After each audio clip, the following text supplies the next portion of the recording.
David Vos. This is a continuation of the last two videos, and they're dealing with the subject of salvation. You know, I don't even like the word, because a lot of the words that we have used in Christianity have just taken on meanings that are too religious, too unknowable. They're not like the word faith. We're not sure if it means to believe or to hope or to trust or what it means exactly. Salvation, that word doesn't mean in the Greek what it means in the English.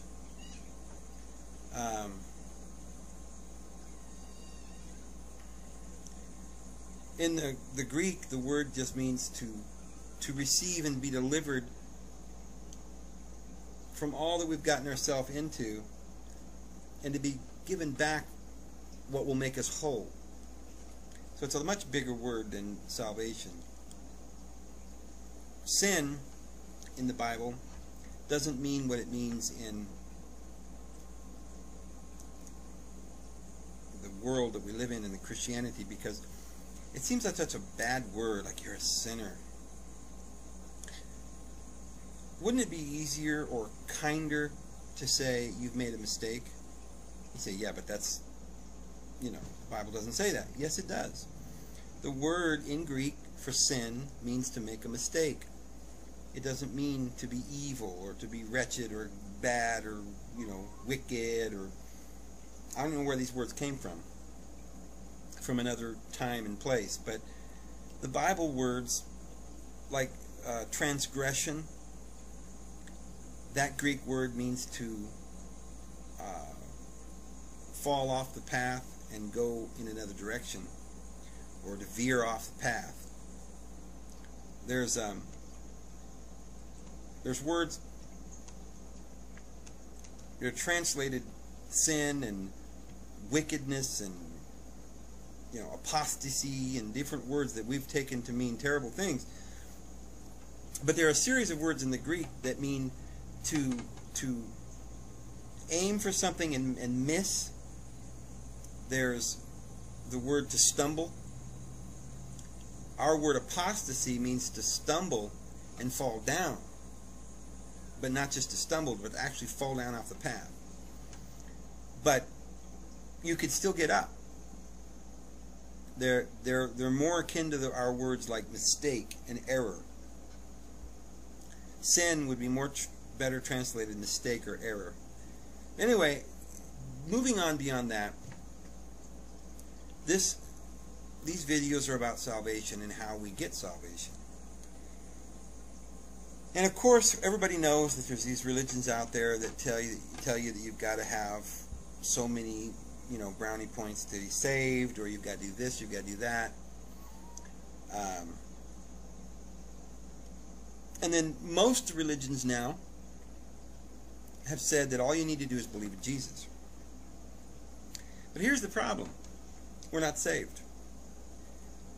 We were talking before in the other videos that Adam and Eve were saved. Okay, they were whole. They had God and His presence with them. And they had provided for them everything for life. The fruit of the garden provided for them in every way that they needed as human beings. And they didn't have their own righteousness because they were naked. But they weren't ashamed. They didn't have any shame or guilt. But God didn't require anything from them.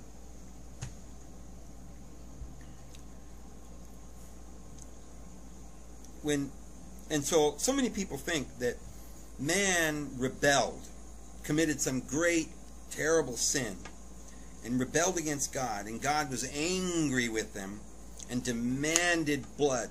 Somebody's got to die. But that's not what the Bible really teaches. Let's take a look what actually happened and see how that is different from what we've just said and what people have thought in their minds. When they ate from a tree that gave them knowledge, knowledge of what is good, till they could become like God. They began to realize immediately when they began to partake of that knowledge that they were not good, that only God was good. And they began to feel shame. And it was that shame that made them run and hide. God in his love immediately ran and killed an animal and put the hide over them to cover them. God was saying right then and there, I want you to be covered. I don't want you to run and hide from me. God knew what Adam and Eve had done, but when he came walking up there, he said, where art thou? What have you done?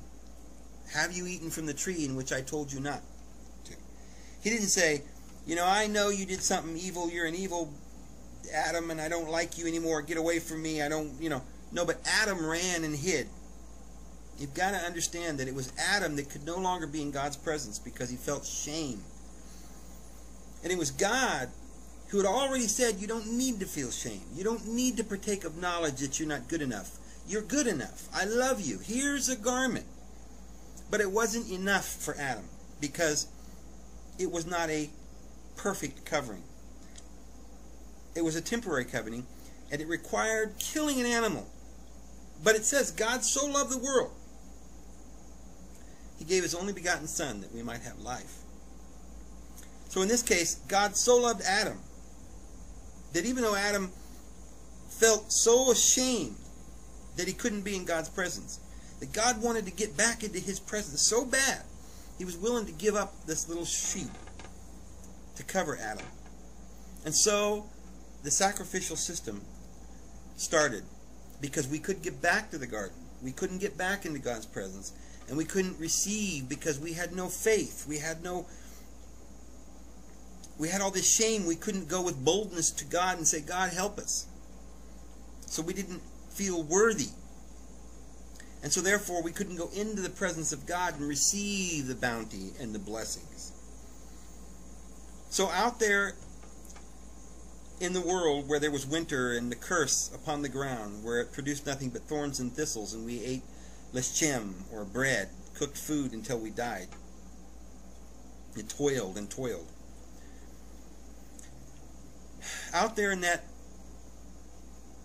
formidable suffering that we ourselves banished ourselves to because we didn't feel worthy, God set up a covenant or a relationship not as good as the one he had in the garden, but we weren't willing to go to the garden and eat the fruit.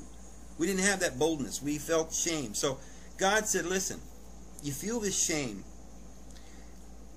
You can't get back to the garden. So while you're in this condition, there's sheep.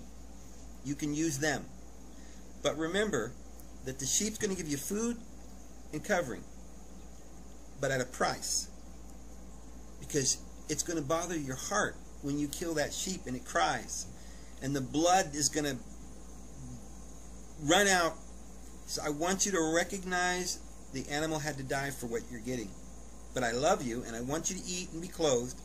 But that animal had to die. And so I want you to pour out the blood. You're not allowed to eat blood. And you pour it out on the ground. That's where sacrifice began. We sacrificed an animal in order for us to live. And it was a covenant of food and shelter. Just like the original covenant was the tree of life and the garden and the trees of life and the water of life. And the new covenant that we're under now with Christ is also that Christ will provide us. He says, I shall give you living waters that will bubble up into eternal life. I will give you the bread that came down from heaven, even the Son of Man. I came to give you sustenance, to protect you, to bring you back into that relationship just like you had in the garden. And you don't need to do anything because it's because of my grace. So this is what the Bible's trying to teach us. And that's why when they went into the land of, everybody knows the story of Israel in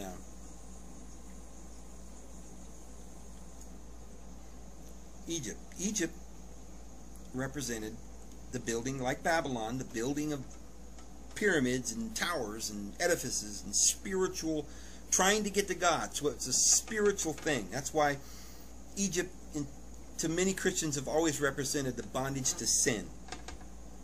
And Babylon has always represented religious bondage.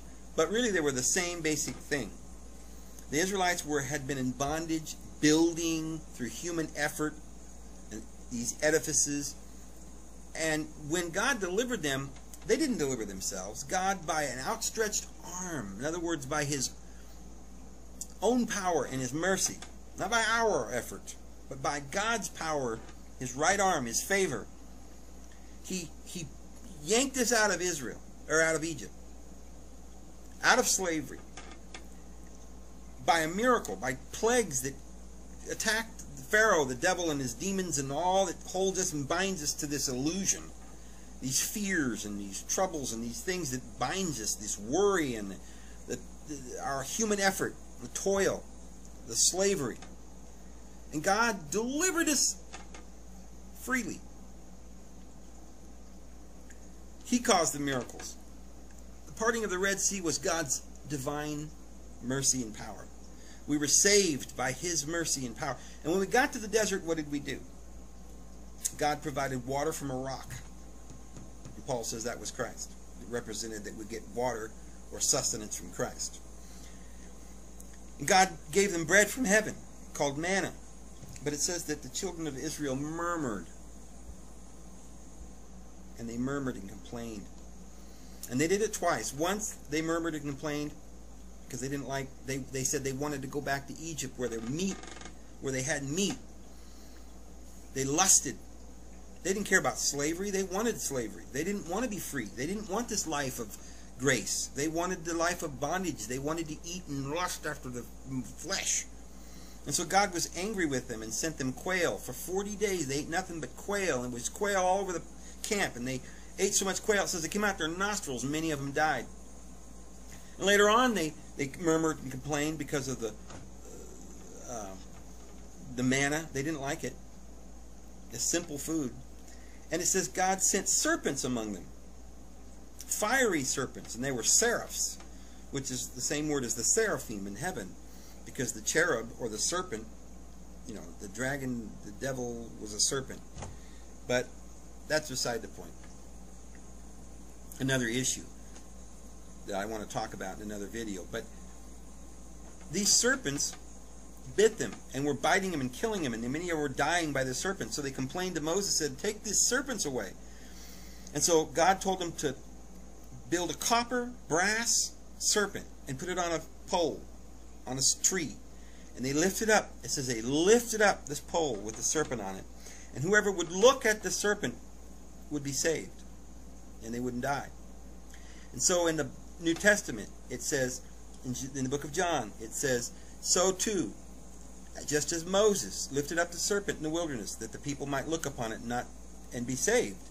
So now, whoever looks upon Christ, lifted up on that cross, will be saved. Why? Because Jesus came in the likeness of sinful flesh and died. And I don't got much time. I've got less than a minute to finish this. And I want to do it in this thing. That serpent that was wound around that tree in the knowledge of good and evil is the flesh and the frequencies and the lower frequencies that lust of our body that keep us in bondage. And it was Jesus that took those bodily frequencies and nailed them to the cross. Well, I haven't got any more time, but I'd like to talk more about this serpent that was raised up, and I'd like to talk about our salvation in the next video. And this is David Vos, and I hope that you're beginning to understand that we are saved by grace and not by any works of ourselves. This is David Vos signing out, and have a great day.